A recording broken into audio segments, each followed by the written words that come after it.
Naan natin. 6 people.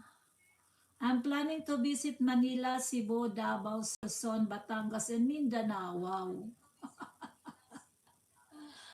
For how long? Oh, you forget Albay. Visit also Albay.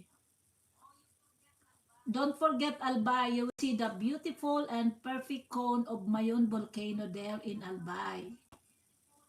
Yeah, always add to your itinerary. Add to your itinerary. Albay. No. Albay. ALBA as and Y as in Yankee.